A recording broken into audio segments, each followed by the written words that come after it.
Hi guys, this is Dex. Taking a look at this Subvert from Spyderco. This is a monster of a knife that I really wanted to like. This is now on the discontinued list, and so these are cropping up with some pretty good deals. So I picked one up, hoping that I would be able to beat the snot out of it, because when you look at this knife, the design of it is just, it's robust. It just screams use me and abuse me. And unfortunately, the handle ergonomics are such that I'm going to have a hard time with that. And so I'm going to end up sending it back, and I won't get to test out its robust appearance. So just a couple quick comparisons. I want to put up a knife which I think many people would scoff at comparing to this, and the reason why is that the blade shape, even though it seems quite dissimilar, to me holds a lot of the same purpose, and that is sort of two distinct portions. On the Tanto blade, this is an Inkosi. You have this forward, very thick, robust tip. Likewise, on the Subvert, you have a forward, very robust, kind of separate tip from the rest of the knife. The thickness behind the edge at the tip of this knife is over 50 thousandths, so it's a monster. You can do a lot of stuff with that and not worry about compromising that material. But then you have a separate long flat portion that you can use to cut with, to slice with, to do carving with, those sorts of things. And again, while these two knives seem very different, and they are very different, I see a lot of similarities in these two blade shapes. So another big knife that I really enjoy using, this is an older Benchmade Contigo. This is one of my favorite large folding knives. This is a knife that I've used for 3, 4, or 5 years now, and really gotten a lot of mileage out of, and I was hoping to find something similar to this. So unfortunately, as I mentioned, this knife doesn't work particularly well for me, and a lot of that has to do with the handle ergonomics. So when I picked up my first PM2, I was like, gosh, I don't know, this knife looks weird, and is it going to work for me? But I ended up really, really liking the way this handle feels. So just for comparison purposes, note that the titanium liners on the Subvert are the same width as the PM2 liners overall, liners and scales overall. So it's quite a thick knife, and that in and of itself is not a big deal. I have many fixed blade knives which are similar or wider. The problem with this one is that it's not chamfered particularly well, and there's two spots that really jump out to me.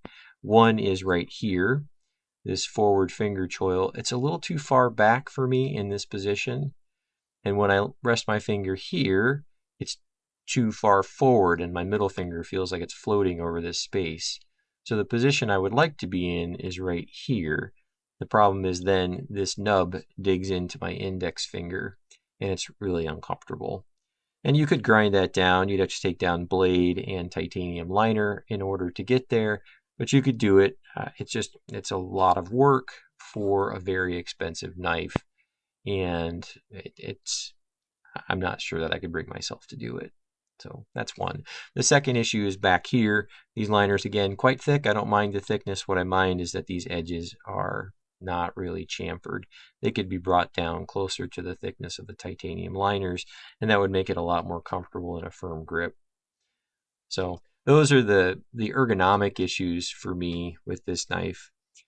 A couple things that I want to point out about this. Again, this knife screams robust. It is just overbuilt in so many ways. It's a super thick blade stock, 150 thousandths. It's these gigantically thick titanium liners with, big meaty G10 slabs over those. It's that big hunkin', like, liner lock, titanium liner lock that just gives this really satisfying clunk when you open it. But the pivot on this knife is it's a little bit of a question mark. When I look at this and I think robust, I want to use and even abuse this knife. And when you look at the disassembly images, say from Nick Shabazz has a disassembly video on YouTube, you can see that this is an internal stop pin, and it is what's seemingly quite a small diameter internal stop pin for a blade of this size. Again, for comparison, This is the Inkosi. This stop pin is about 1/4 of an inch in diameter. It's gigantic.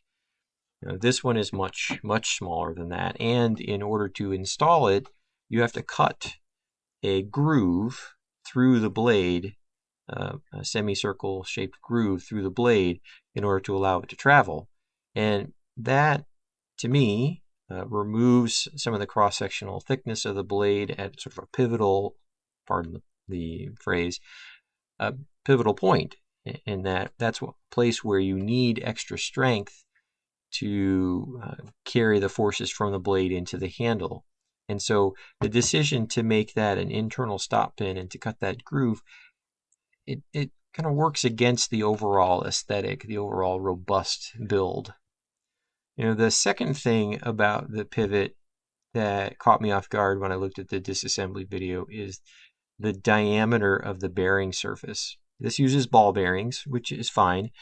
You could have used phosphor bronze washer. That would have been fine too.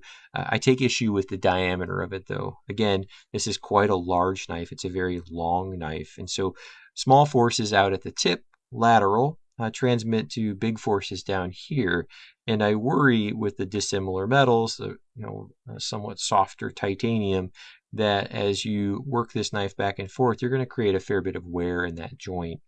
And the smaller the bearing is, the faster that wear occurs because you're concentrating those forces. If you spread those forces out over the full available bearing surface, then you have a much better transmission of force. So, using these bigger bearing surfaces, like what's, for example, again, in the Inkosi, where you use almost the entire forward pad to connect the blade to the handle scales, you get what's seemingly a better engineered product. Now, because I'm not going to use this knife, I'm not going to beat on this knife, those concerns may be completely invalid. It may be just bunk. And people who own this knife, feel free to tell me whether or not you've pounded on it and noticed if there's any problems associated with that pivot. But again, it just gives me a little bit of pause when I look at that and I think about how I would use this knife. The design of that pivot makes me think just a little bit, second guess myself about wanting to pound on it. So that's my thought about this knife. Again, I really wanted to like it. I love the blade shape. I think it's a pretty cool blade shape, and because I love the Tanto blade, I get a lot of use out of that sort of 2-section blade. I like big, heavy folders like this because I like to carry a single knife out in the yard and do work all day long and not have to worry about coming back in. And this is a knife that I feel like I would be able to do that with. But because of the ergonomics issues, I'm not going to be able to keep this. So if you have questions or comments, if you have other thoughts about this knife, leave those below. And thanks for watching.